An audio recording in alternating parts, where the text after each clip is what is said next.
Are you tired of projects derailing because no one's on the same page? As you're going through this, let me tell you what's going to happen. All eyes are going to be fixed on you. But what if the real problem isn't about the plan, but how it's brought to life? Are you ready to become the facilitator your team desperately needs? In today's episode, we're going to discuss the secrets of facilitating a project so you can have the necessary impact. Family, when I think about this, about being a facilitator as a project manager, that to me is one of those foundational aspects. Having the ability to lead a team through understanding what are our goals, understanding how to deal with conflict, understanding how to facilitate when there are conflicts in meeting schedules because we're operating in a global scale.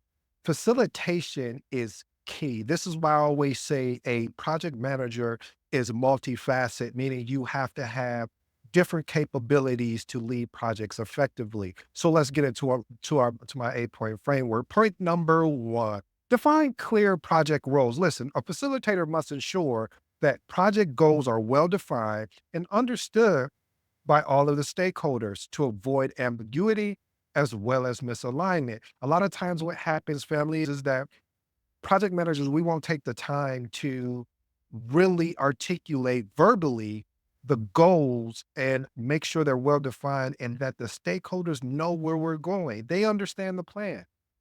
What normally happens is that we're in such a hurry. We're like, okay, look, here's the goals. This is what we're doing. Go read it on your own accord and come back if you have any questions. And let me be honest. Majority of the time, people are not gonna come back and ask you questions. Well, why was that? Because of the fact of is if you didn't build a team or build a good project team and a good stakeholders to really allow that transparency, that adaptability, that, "Oh, it sounds like I'm giving you the 3 pillars for Scrum." But no, seriously, having that ability, family, to really lead a team, to have a open, I hate to use the word open door policy or those type of things. But seriously, you need to build that. And because if you don't build that, what tends to happen is project teams and stakeholders, they won't come back and ask you questions. So it's up to us to lead them by going over the project goals, making sure they understand the project goals, finding ways to pull out of them what they may want to ask in front of the group, but they're a little nervous. Here's my actionable tip. Host a kickoff meeting to collaboratively define project goals and document them in your project management plan. Point number two: ensure stakeholder alignment. If we don't get our stakeholders aligned, we're in trouble. So misaligned stakeholders can definitely derail the progress of the project. So facilitation helps bridge those gaps and creates a consensus. Here's my actionable tip. Use stakeholder mapping to identify expectations and host alignment sessions to address conflicting priorities. One of the things that I really love is hosting my alignment sessions. There's different terms for it. One of the terms I've used just now, alignment session. Also, I call it just, hey, I just want to check in with you. Hey, this is where we're going. What questions, concerns? And sometimes it depends how big the project team or how big the stakeholders are. Many of them is.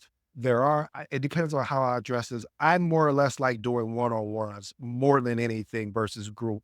The reason why I like one-on-ones is because of the fact of we can have a more genuine conversation of what they're really thinking. And that way maybe the questions that they would have asked in a group, now they can feel comfortable asking me one-on-one versus in a group because they don't want to look like they may not know something or asking that whole, "Oh, I'm asking a dumb question." No, no.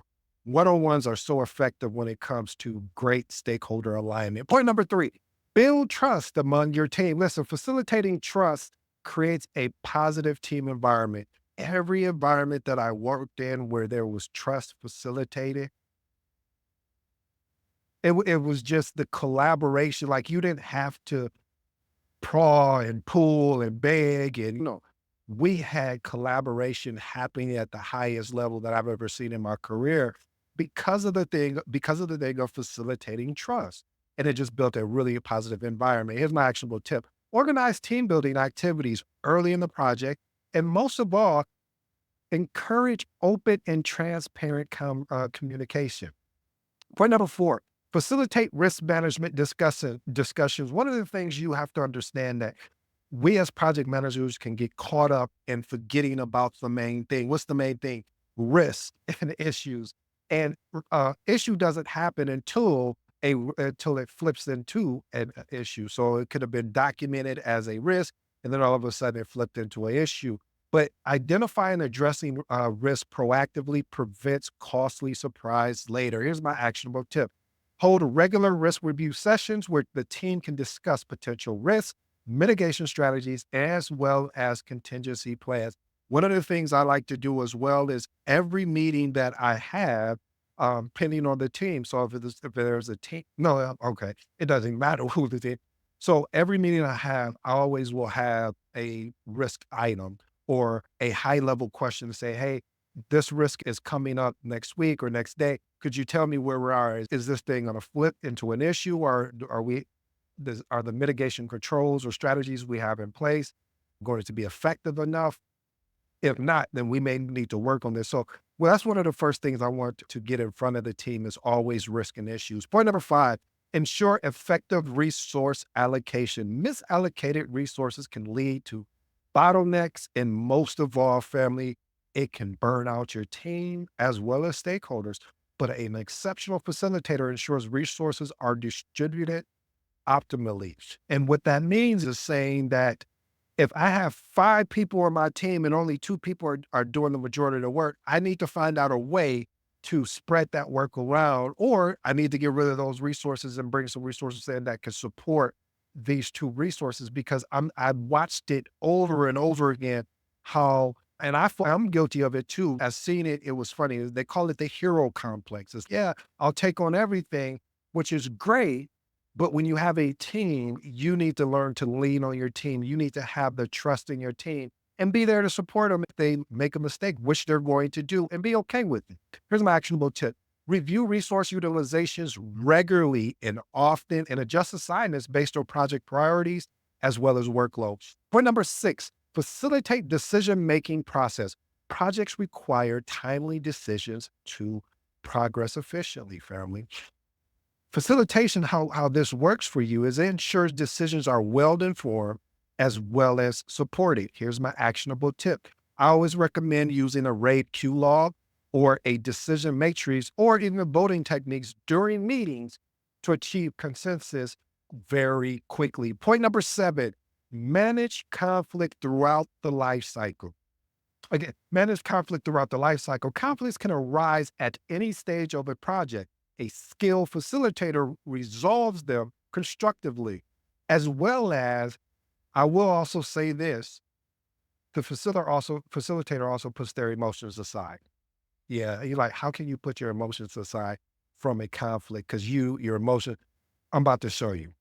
If there is conflict happening between 2 people on the project team, if I come in emotionally filled and I'm yelling and screaming just like them, we're not getting anywhere. And not only that, I'm holding up the rest of the team. So someone has to take a step back so we could take 2 steps forward. So as the project manager is your accountability, your responsibility when you're seeing this happening, because not all conflict is bad. I want to be clear. It's not all bad, but when it gets to a point where it becomes either distractive or disrespectful, it is your role, your job, your accountability to step in and meet with these individuals one-on-one or have them get together in a room. Hey, what is going on? Help me understand why we keep having these conflicts during the meeting and it's not helping make the project better. Here's my actionable tip. Use active listening and meditation, or I say mediation techniques to address conflicts promptly and focus on shared goals. Point number 8, drive accountability for deliverables. That's our thing right there, family. Ensuring team members take ownership of their key responsibilities and making sure the project schedule stays up to date once it's baseline. Here's my actionable tip. Track deliverables in a shared tool like Microsoft Projects, Smartsheets, Asana, Monday.com. There's plenty of them out there. And follow with individuals or teams to address any particular delays. Here's my bonus, family. Then I'll go into my 3 transformational remarks and I'll send you on your way. Celebrate milestones and achievements.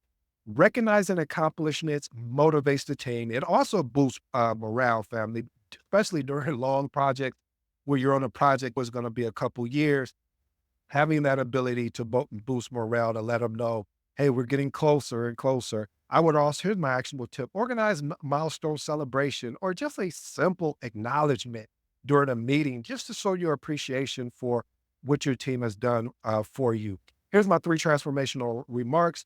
Number one, define clear project goals. Like I said, by doing that, here's my actionable tip for that was basically make sure you, when you're getting ready to start a new project, that you host a kickoff meeting and you document the kickoff meeting as well as, most of all, sometimes people forget, is provide the slides if there's any slides or any particular documentation associated with that kickoff meeting. So the stakeholders and the project team can go back and reflect on that. Number two, manage conflicts throughout the life cycle. Like I said, leveraging different mediation techniques, as well as the most easiest thing you can do is listen. Matter of fact, active listening, not trying to form a response without hearing completely what someone is saying, but just being present and hearing what is actually going on. And my last and final one is ensure stakeholder alignment using stakeholder mapping to identify expectations. As you guys know, a lack of expectation comes frustration. You get frustrated when you are expecting one thing and then the other thing is delivered. Okay, you don't like that. Here's the remix.